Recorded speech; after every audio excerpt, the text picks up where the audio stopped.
Hey guys, Scott from Wees, Bees, Apiary, and Critters. Just doing a little unboxing today on this Harbor Freight Portland electric pressure washer, 700 or 1750 PSI, 1.3 gallons per minute. So even though this is an unboxing and trial video or whatever, review, I went ahead and opened the box and got everything out, read the instructions and everything, so kind of cut down on the time a little bit. So anyway, basically what you see here is what we got. We pretty much got everything. We're missing a little bit of something, but it's not a big deal. Alright, so this is our pressure washer unit. As you can see, it came just like this, and the wheels were already installed. It said to install them, but since they're already there, this here little gizmo just installs right here. Real simple. This is your low pressure soap bottle, whatever you want to call it. It hangs right there, so it stays in place. This gizmo is your handle to cart it around. Real simple. Got these four little gizmos here. You just take it and line those up, and that just snaps into place. And you got 4 places on the back to put your screws. All right. Unfortunately, that was one of the parts we were missing, was the screws. So this isn't going to work right now. So I called the girl. If you look on the instructions, they have a 800 number. You call them up, tell them what's wrong, and she sent me a coupon or whatever, since they don't actually have the screws, but I can go to some big box store and get them. All right, so that's pretty simple. Now you take your high pressure hose here, stretch it out. What do you got here? Oh, 20 feet, 25 feet, something like that. All right,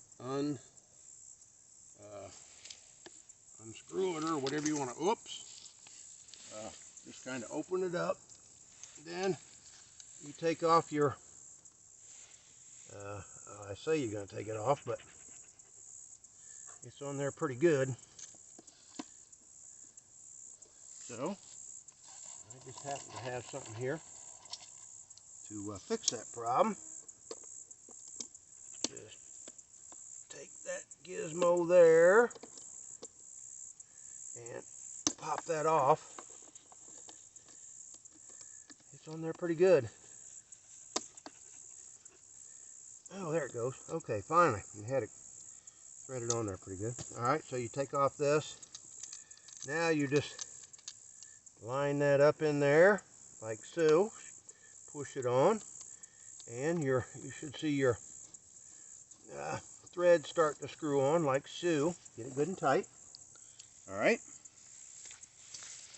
Now we'll come down here to the hosey hose, and we'll kind of get it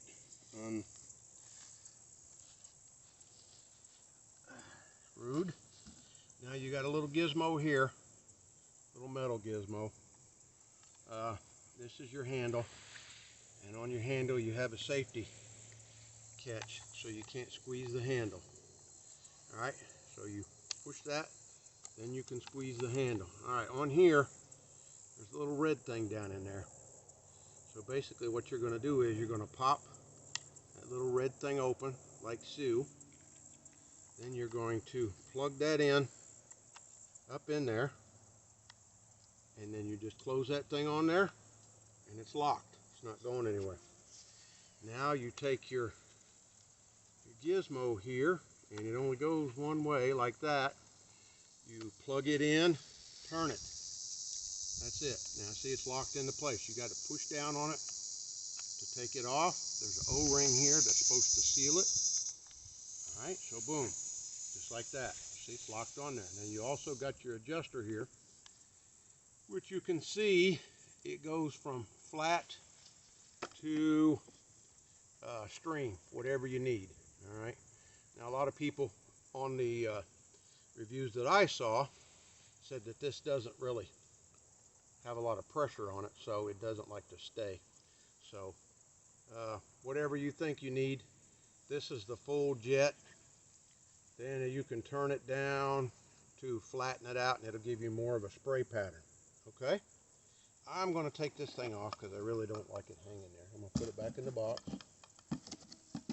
and I'm going to put the handle that I can't use back in the box until I get some screws. Now, let's go ahead and lock that back. All right, now we're going to take the cord off, and it's got a nice long cord on it, and it tells you, you know, in the instructions what to do, what not to do. Gives you a breakdown for your parts. You know, it's got lots of different things on it. Okay, so what I'm going to do, they tell you normally don't do this, especially if you don't know what you're doing. I'm going to plug this into my extension cord, which they recommend you don't do, especially if you don't know what you're doing. See, I have a heavy-duty extension cord, and this thing, let's see, let me look in the book here again real quick. I can't remember what it said. The amperage is 13 amps. So you can't use your run-of-the-mill extension cord that you get at your box stores, Walmart, stuff like that. You need the heavy-duty ones. You want at least a 10 or a 12 gauge. 13 amps. If you get your standard electrical cord, it's I don't know, like 8 amps or something. You'll burn your cord up. So make sure you've got a heavy-duty cord if you're going to use an extension, which, as you can see, between this cord and that thing, you can plug it in. Now, on your plug-in here, you'll see there's a test and a reset. Whenever you're plugging this in, if it doesn't have power, it's not going to stay in. Okay? So once you plug it in, you're going to hit the reset button, and then that little light should come on to tell you that your power is on. All right? Then if you want to, you can hit the test button, and that will pop out to let you know that this GFCI, which is ground fault circuit interrupter, this is to keep you from getting electrocuted. So you definitely want a GFCI on something that's got water and electricity. Okay, so since I can't roll this thing because the handle doesn't attach, what I'm going to do is I'm going to haul this bad boy over here. And make sure it's off. Got an on and off here. That's off. That's on. Okay? Off. Alright, so let's plug in our GFCI.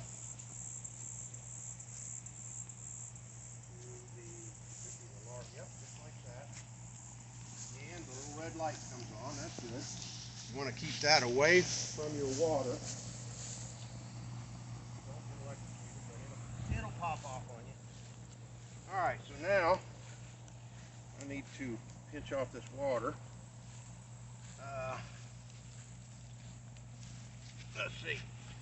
We should not have any pressure. Yeah, we're going to have a little until we... This hose is hard to pinch off, so this is going to be a pain. There ain't no way, because I got this fancy hose that doesn't pinch off. There we go. Good. Oh, there we go. All right, let's get this thing off before pressure comes back.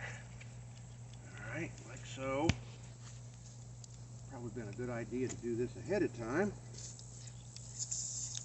All right, so you just plug this into here, and there we go. Make sure you get that good and tight so it's not leaking. Just like that. All right.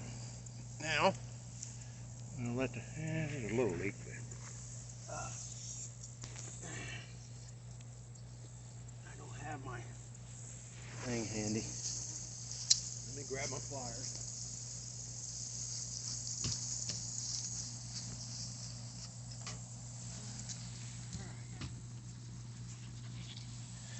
Let's use these pliers to get it tight. There we go. See? Nice and tight. Cut that off. Okay. Put that down in there. All right. Now, we're going to grab this wand and we're going to let the water come out. You always want to make sure you bleed it out by letting the water out. All right. Once you do that,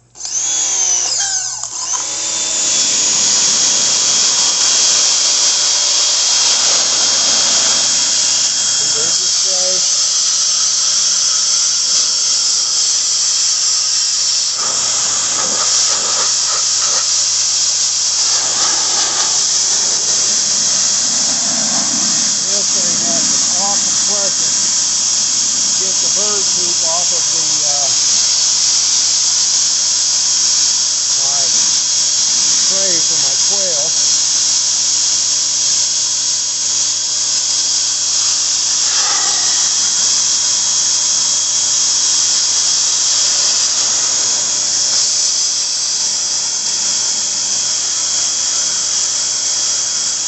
As you can see, it does a great job of cleaning.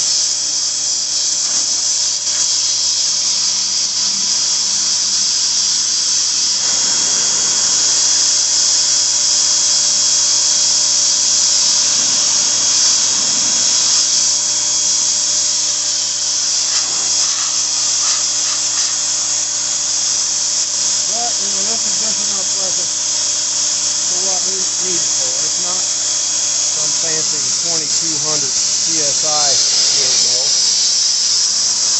If you need to really knock the stuff off, so you got this thing here.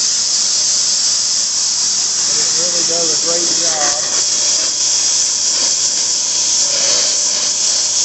knocking off the bird poop.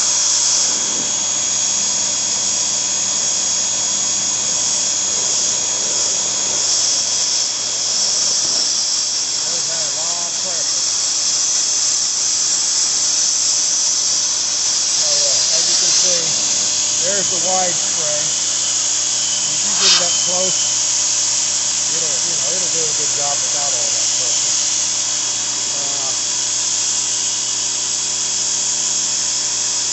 As you can see, I mean, it knocked everything off. So, all right, guys. I guess that's about it, isn't it? Leave your questions or comments below if you have any ideas or questions or comments about this Portland 1750 1.3 gallon sprayer. I mean, it's great for around the house. It's great for what we need it for. And as you can see, it shuts off when it reaches the pressure. It's got a pressure switch in there that shuts it off when it reaches the right pressure. And then you just put the handle and it starts right back up. Other than that, guys, you can see it does a great job. Other than that, we're having a great day. I guess that's it for now. See you, bye.